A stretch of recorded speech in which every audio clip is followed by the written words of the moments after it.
So it is Friday night, waiting for my steaks to rest. And I'm gonna do an unboxing and then just talk about wine in general. And I'll talk about the wine I'm pairing tonight with my steak and sort of pairings in general. Why I think wine is, well, let's not get ahead of myself. Two unboxings. Silver Thread, my allotment. This is their standard 2023 dry Riesling. I love Silver Thread's Rieslings. To me, there's this lime flavor, key lime pie lime, that I believe I get out of the majority of their young Rieslings, and I absolutely love it, and it absolutely works. This is their Estate 2023, and all their Rieslings additionally are very affordable. So lower alcohol level, which is pretty typical of wines out of the Finger Lakes. So 6 total, and then I got another 2023. And I'm gonna do these kind of quick. And I guess I got 4 of the 2023. One of, I don't know what the difference is. Those say Estate. This must not be their Estate. I do always get their,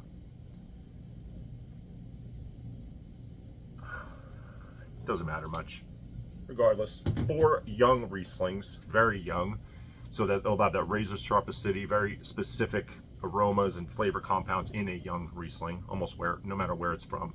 Then I did get one of their 2012 aged Rieslings, one of my favorite categories, aged white, aged Riesling, one of my absolute favorites. And then they had a sparkler, which I've never had from them, and this is made, so Blanc de Blanc, 100% Chardonnay, it's a 2021. They're making it in the champagne style, so that'll be awesome to try. I feel like a lot of the sparklers up from the Finger Lakes have this razor sharp acidity in them, and sometimes they're a little difficult. They kind of need a little bit more residual sugar. So when the first fermentation has completed in bottle, when the first fermentation has completed and the second one's done in bottle, they typically add what they call a dosage, a little bit of sugar. Doesn't taste sweet, but it cuts a little of that acidity. And Riesling kind of needs a little bit of that. There was a sparkler we purchased from the Finger Lakes this past time around, and that it was like 3 point something grams. Who cares about the actual measure? But it really rounded out the wine. It was still bone dry, but it wasn't that piercing acidity that would like rip the enamel off your teeth. So 6 Silver Thread wines from my subscription. Then 8 Damianis, all red.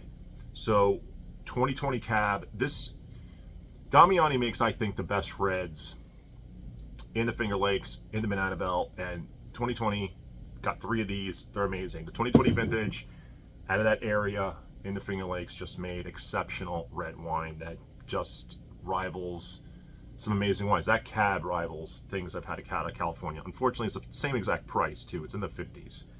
2020 Merlot, and I think some Cab Franc, just to round it out. I don't know if we did a Meritage, their blend.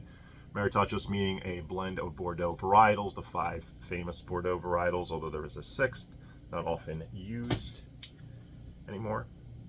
See if it has the breakdown here. Yes, so this is 54 Cab, 25 Cab Franc, and 20 something Merlot. The remainder Merlot. So Cab heavy-ish blend, but then the Cab Franc probably rounds it out a little bit. But their Cab Sauves are fantastic. With that, I'm having a Cabernet Sauvignon. I've been staring at this wine for years. This is a 2018, so I haven't had it that long, but long enough. It's called Ghost Block. I don't know much about it. Out of Oakville, Great AVA out of Napa Valley. This wine has gone up a lot in price, and it is 14.5% alcohol, so has some guts to it.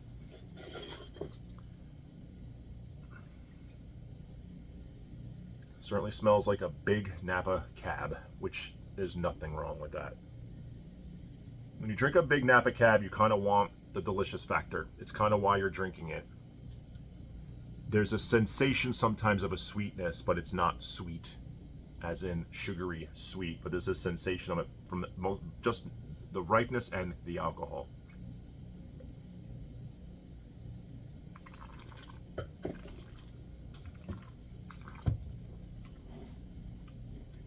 That's exceptional. So that's not,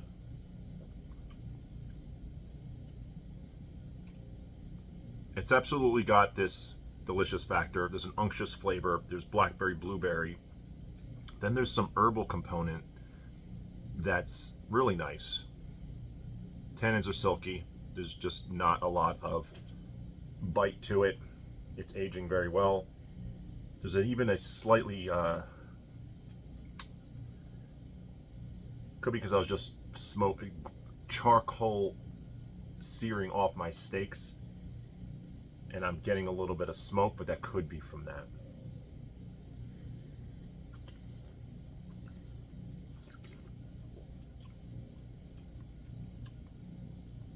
This is delicious, but also elegant. It's not what used to get the bad connotation of being a giant fruit bomb.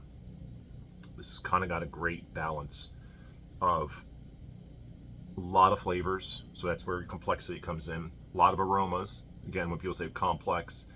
And then elegance kind of goes along with, it's kind of drinking really well right now, but isn't too heavy in any direction. So I feel like that's when they kind of say the word elegant, because what the hell does an elegant wine mean? Real talk.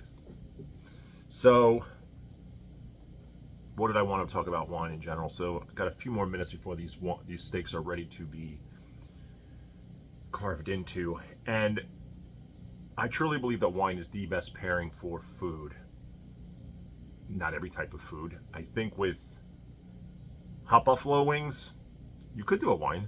I don't know that it's the best, but a Riesling, dry Riesling, or actually what you want is like an off-dry Riesling maybe. Temper some of that heat, kind of the same situation when you're eating Indian food or spicy Thai food. You don't really want a bone dry. You definitely don't want red. The red will taste hotter, more alcoholic, I mean, when I say hotter. That will not pair well.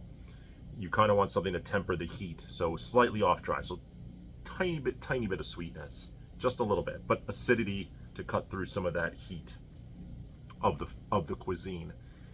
With steak, red wine's always a good pairing, although with high-fat foods, sometimes a high-acid wine is better, so that's steering you towards white, but that doesn't often happen. Pairings are really whatever you choose, but some things are just not going to work. If you have a very sweet dessert and you pair a dry wine, the dry wine will taste bitter, more bitter than it did. It won't taste well. What you want is a sweeter wine with your dessert, so that your wine isn't ruined.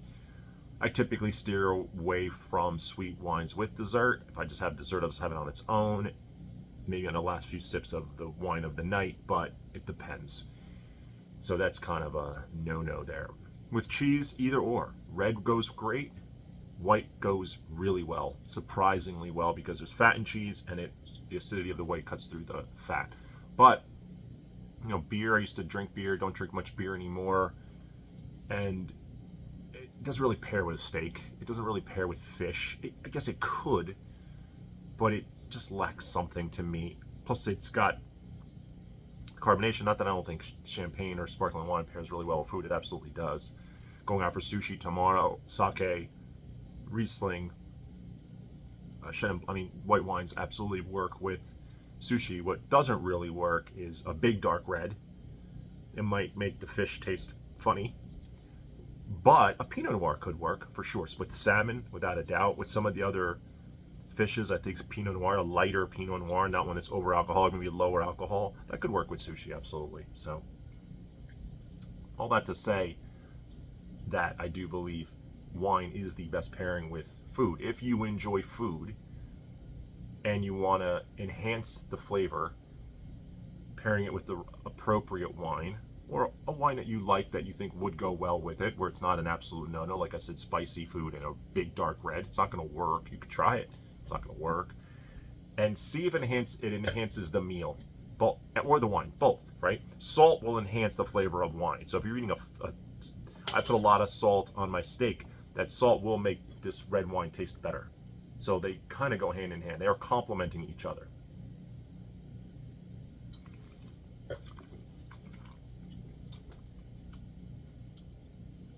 I think I like this so much because it reminds me of like a cross between a big Napa Cab and a Bordeaux.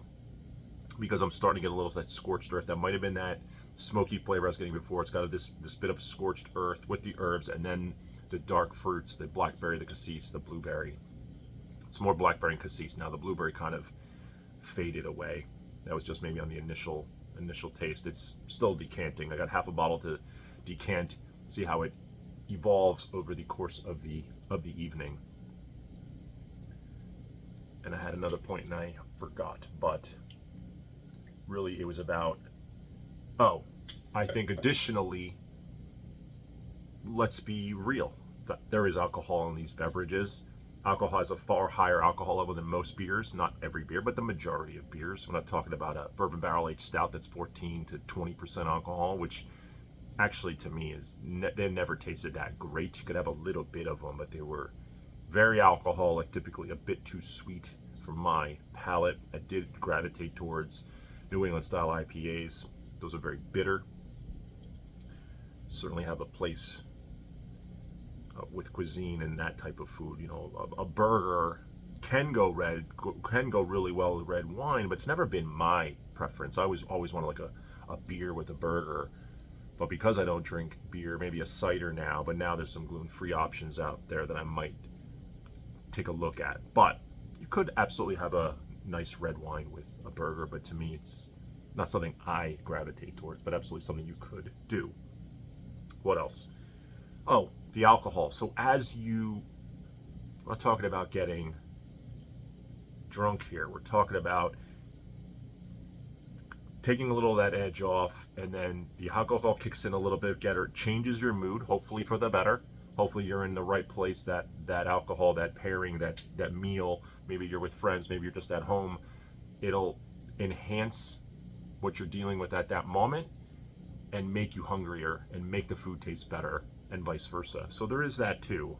I mean, alcohol does have an effect on the body, the brain, the emotions, without a doubt. So that is it. Steaks are ready. I am very hungry. This wine is really good. I don't remember the price. I want to say 50 to 60. I think now it's gone up. Every Napa cab has gone up. It's probably the most expensive region in the world, as an entire region per acre is the most expensive. I think it's over $1 million an acre in Napa, which is crazy. That's why I'm always exploring wine from all across the world, but this is a great wine. I don't want to not partake in this, but in the 50-60 range on a Friday with a nice piece of meat, a nice steak, it serves its purpose, and you could splurge for that. But weekday type wines, looking more for Spain, Portugal, some other regions, some lower end Italian, lower priced Italian, Chianti Classico, Reservas, some other Sangiovese based wines, some Nebbiolos, not from Barolo Barbaresco, because those would be more. Anyway, that is it for tonight. Have a good night. I know this video was all over the place. Try to focus a little bit more on the next one, depending on what the topic may or may not be. Have a good night.